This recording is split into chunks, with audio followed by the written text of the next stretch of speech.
My hands trembled as I gripped the edge of my desk, watching my sister Amanda strut around my office like she already owned it. Her heels clicked against the hardwood floors, the same floors I picked out when I built this place from nothing 5 years ago. "Come on, Sophie," she said, running her fingers along my awards shelf. "You know I've always been better at this stuff. Just look at how Dad's company thrived when I took over his department." I had to bite back a laugh. Dad's company, where Amanda had been handed a cushy executive position straight out of college while I'd been told to prove myself in the real world. Where she'd gotten endless second chances despite her reckless decisions, while I'd had to scrape and claw my way up from nothing. My name is Sophie Chen, and at 35, I've built one of the most successful boutique marketing firms in Seattle. But according to my family, especially my younger sister Amanda, none of that matters because I did it on my own instead of following their prescribed path. The board meeting went well.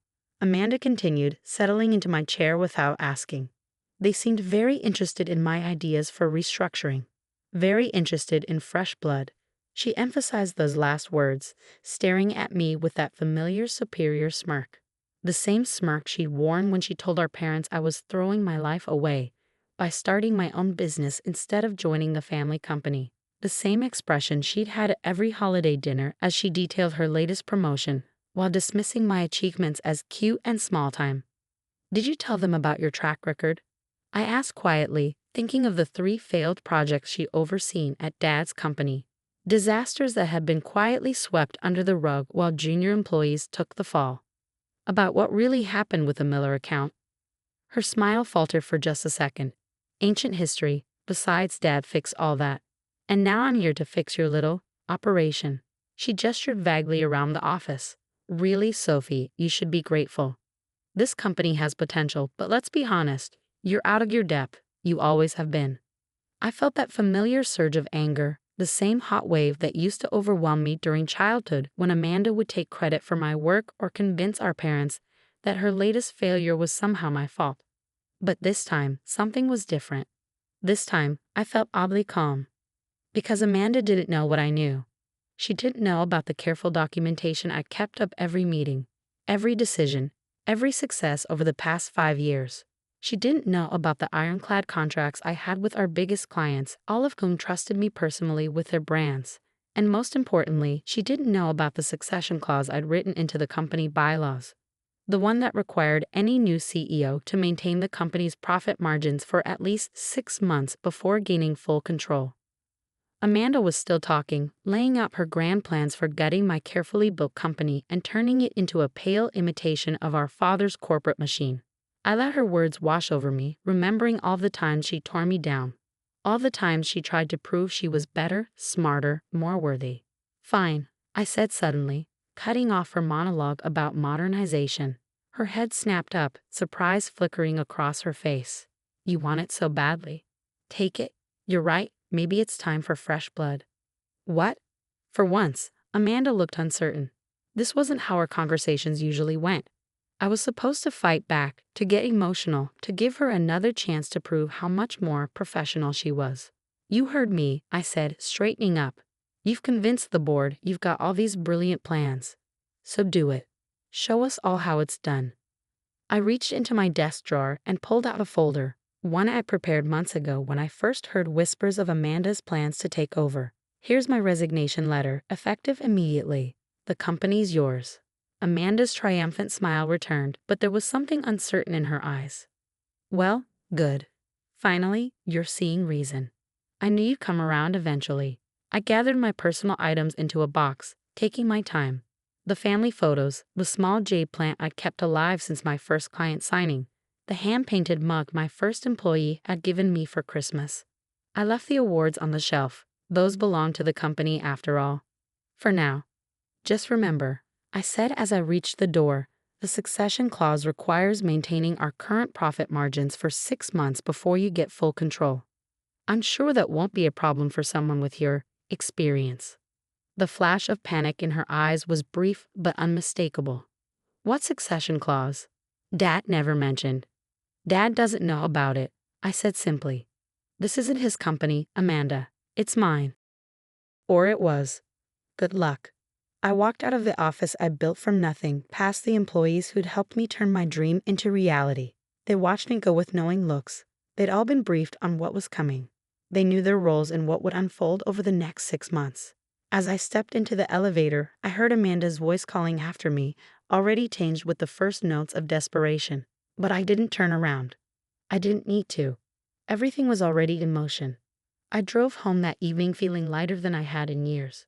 The sun was setting over the Seattle skyline, painting the clouds in shades of pink and gold. My phone buzzed repeatedly. Amanda, then my father, then my mother, all demanding explanations, all insisting I was being dramatic. I silenced the notifications and poured myself a glass of wine, settling onto my balcony to watch the city lights come alive.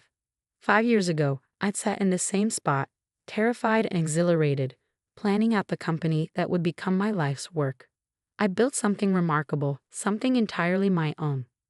And now I was going to watch as Amanda learned exactly what that meant. The calls and messages continued through the night. Amanda's tone shifted from smug to confused to increasingly panicked as she dug through the company files and realized just how much she didn't understand. Our father's messages were more demanding, insisting I was being childish, threatening to fix the situation like he'd fixed all of Amanda's previous mistakes. I let them talk themselves in circles. They'd never understood or bothered to learn how I operated. They dismissed my success as luck, my methods as unsophisticated compared to their corporate machine. They were about to learn just how wrong they'd been. As I finally drifted off to sleep that night, I thought about the next 6 months and everything I knew was coming. Amanda had wanted my company so badly. Now she was going to find out exactly what it meant to run it. And I was going to enjoy every minute of watching her try. The first cracks in Amanda's confidence appeared faster than even I'd anticipated. By the end of her first week as CEO, she'd already managed to alienate 3 of our biggest clients. I was having coffee with Maria, my former head of client relations, when the news came in. She tried to change the entire campaign strategy for tech solutions. Maria said, barely containing her laughter, told them their current approach was small time and they needed to think bigger. Like their record-breaking quarter under our original strategy meant nothing. I sipped my latte, remembering how hard we'd worked to land tech solutions 2 years ago. How did they take it? They're furious, Maria replied, her voice dropping to a whisper despite the busy cafe around us. Jason called me personally to ask what the hell was going on. I told him exactly what you said to, that this was a temporary leadership transition and to document everything. I nodded, feeling a familiar mix of satisfaction and anxiety. The plan was working, but seeing my company in Amanda's hands, even temporarily, still felt like watching someone play roughly with a precious family heirloom. My phone buzzed. Another message from my father. This is ridiculous, Sophie. Your sister is trying to modernize your company and you're sabotaging her. Come back and work this out like adults. I deleted the message without responding. Dad had always seen what he wanted to see. In his world, Amanda's failures were always someone else's fault, and my successes were always somehow diminished. The next few weeks brought a steady stream of updates from my loyal employees. Amanda had dismantled our flexible work policy, insisting everyone return to the office full-time to improve productivity. She'd scrapped our careful project management system in favor of the aggressive, top-down approach she used at Dad's company. She even redecorated my old office, replacing the local art I carefully curated with generic corporate pieces. But the real problem started when she began losing clients. First, Tech Solutions pulled their account, citing creative differences with the new management. Then Greenleaf Sustainability withdrew, uncomfortable with Amanda's push to pivot their eco-friendly campaign into something more mainstream. By the end of the first month, we'd lost 5 major clients representing nearly 30% of the company's revenue. I watched it all unfold from my quiet corner cafe, where I'd set up an informal office. Former clients would accidentally run into me there, expressing their concerns about the company's new direction. I listened sympathetically, never criticizing Amanda directly but making sure to remind them about the succession clause and its 6-month requirement. One morning, about 6 weeks into Amanda's reign, I arrived at the cafe to find her waiting for me. She looked different. Her usually perfect hair slightly disheveled, her designer outfit showing signs of wear. The smug smile was gone, replaced by something closer to desperation. "We need to talk," she said as I slid into the seat across from her. Things aren't. The transition isn't going as smoothly as I anticipated. I stirred my coffee slowly, savoring the moment. Oh, I thought you were modernizing, bringing fresh blood to my little operation. She flinched at hearing her own words thrown back at her. Look, I may have been hasty in some of my decisions, but this is ridiculous. The clients are being unreasonable. The employees are resistant to change, and this succession clause, it's completely unfair. Unfair, I repeated, raising an eyebrow. Like how you went behind my back to the board. Like how you've spent years belittling everything I built because it didn't fit your definition of success. That's different, she protested, but her voice lacked its usual conviction. I was trying to help, to show you a better way to run things. I leaned forward, meeting her eyes. No, Amanda. You wanted to prove you were better than me, just like you've always done. But here's what you've never understood. This company works because of how I built it. The relationships, the trust, the culture. These aren't things you can just tear down and rebuild in your image. She slumped in her chair, looking suddenly tired. The board is asking questions. Dad's furious. He says I'm ruining our family's reputation. Mom keeps crying about how I'm tearing the family apart. She paused, swallowing hard. I need your help, Sophie. For a moment, I felt a flicker of sympathy. How many times had Amanda said those words to me when we were kids? How many times had I cleaned up her messes, covered for her mistakes, let her take credit for my work? But this time was different. No, I said quietly but firmly, you wanted this, Amanda. You wanted to prove you could do it better. So do it. Show us all how it's done. But the succession clause requires maintaining our profit margins for 6 months before you get full control. I finished, which means you have about 4.5 months left to turn things around. Better get to work. I stood up, gathering my things. Amanda reached out, grabbing my arm. Please, Sophie, I'll lose everything if this fails. Dad will never forgive me. I gently removed her hand. Maybe it's time you learn what that feels like. As I walked away, I could feel her watching me, probably wondering how her perfectly planned takeover had gone so wrong. She'd never understood that my success wasn't just luck or circumstance. She'd never bothered to learn how I'd built something sustainable, something real. Now she was learning the hard way. That evening, I received a call from Thomas Chen, my father's name lighting up my phone screen for the first time in weeks. I let it ring through to voicemail, already knowing what he would say. Sure enough, his message was a mixture of demands and guilt trips, insisting I stop this childish revenge and help my sister. I deleted the message and opened my laptop, reviewing the latest company reports that my trusted employees had quietly sent me. Revenue was down 40% from the previous quarter. Employee satisfaction had plummeted. Our social media engagement, once a point of pride, had dropped to almost nothing.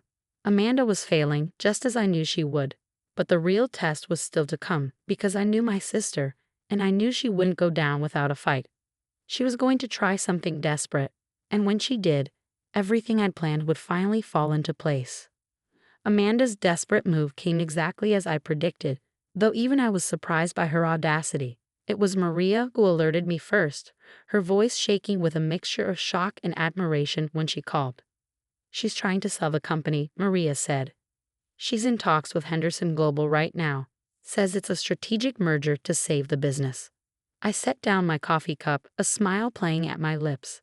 Henderson Global, one of our biggest competitors, known for buying smaller agencies and stripping them for parts. Of course, Amanda would turn to them. They represented everything she thought business should be: cold, corporate, and completely soulless. How far along are the talks? I asked, though I already knew the answer. The succession clause I'd written wasn't just about maintaining profit margins. It also prohibited any sale or merger during the 6-month transition period. They're meeting right now, Maria replied. But Sophie, there's something else. She's telling them the succession clause isn't legally binding. Says she can prove you added it without proper board approval. I felt a familiar surge of anger, but it was quickly replaced by calm certainty. Even now, Amanda was trying to cheat her way out of her failures. Some things never changed. Send me the meeting details, I said. Standing up and gathering my things, I think it's time I paid my old office a visit.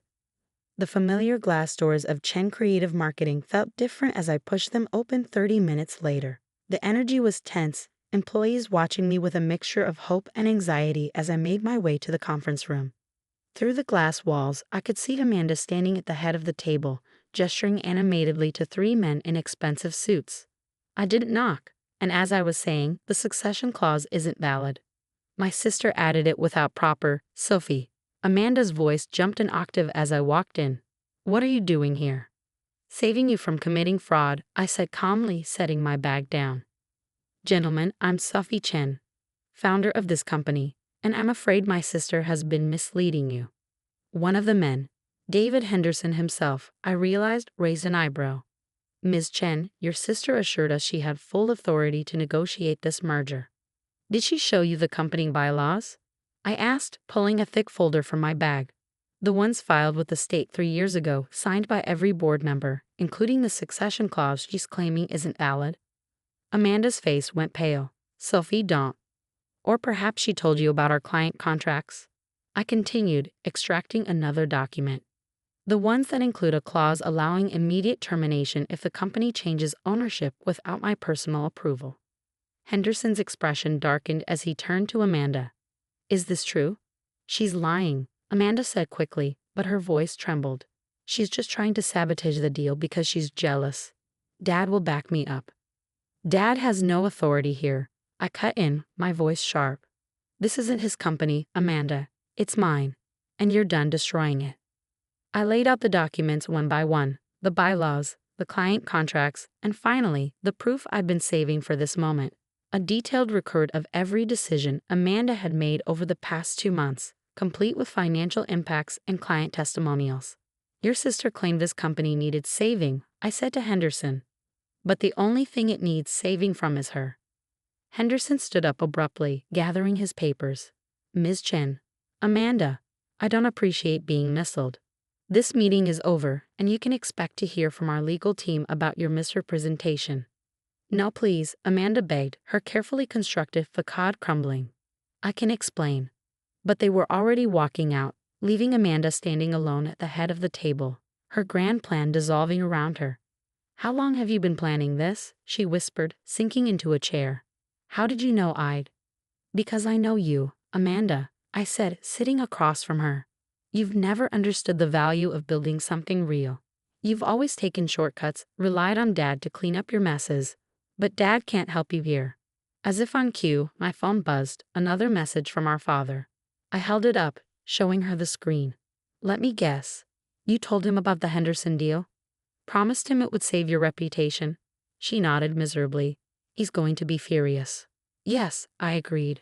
But for once, you're going to have to face the consequences of your actions. No more bailouts, no more excuses. I stood up, gathering my documents. I'll be calling an emergency board meeting tomorrow morning. Given your attempts to circumvent the succession clause and sell the company fraudulently, I think we can all agree your leadership experiment is over. Sophie, please, she said, and for the first time in our adult lives, I heard genuine remorse in her voice. I never meant. Yes, you did, I said quietly. You meant to take everything I built and reshape it into something you could claim credit for, just like you've always done. But this time, it didn't work. I walked to the door, then paused, turning back to her. You know what the funny thing is? If you'd ever bothered to actually learn from me instead of trying to prove you were better than me, you might have succeeded. This company isn't successful because of luck or connections. It's successful because I built it the right way, with trust, integrity, and real relationships. The next morning, the board voted unanimously to remove Amanda as CEO. She didn't even attend the meeting, sending a brief resignation letter instead. Our father called multiple times, alternating between threats and pleas, but I let them all go to voicemail. When I walked back into my office later that day, everything felt different. The generic corporate art was gone. Amanda's attempts to remake the space into something more professional, already being dismantled. My employees worked with renewed energy, the tension of the past 2 months lifting like a fog. Maria knocked on my door, carrying a fresh pot of the jade plant I'd left behind. Welcome back, boss, she said with a smile. Though I have to say, your plan worked even better than we expected. I laughed, taking the plant and setting it in its old spot by the window. Sometimes people need to fail spectacularly before they can learn. And did she learn? I thought about Amanda, about the look in her eyes when everything finally fell apart. I don't know, I said honestly, but I do know she'll never underestimate me again. That evening, as I sat in my office watching the sunset over Seattle, I received one final text from Amanda. I'm sorry. For everything. Not just the company, but everything. I didn't respond immediately. The words felt genuine, but they also felt like the beginning of something, not an ending. Maybe, just maybe, this was the wake-up call she needed. But that was tomorrow's problem. Tonight, I had a company to run, my company, built my way. And this time, no one would ever question whether I deserved to be here.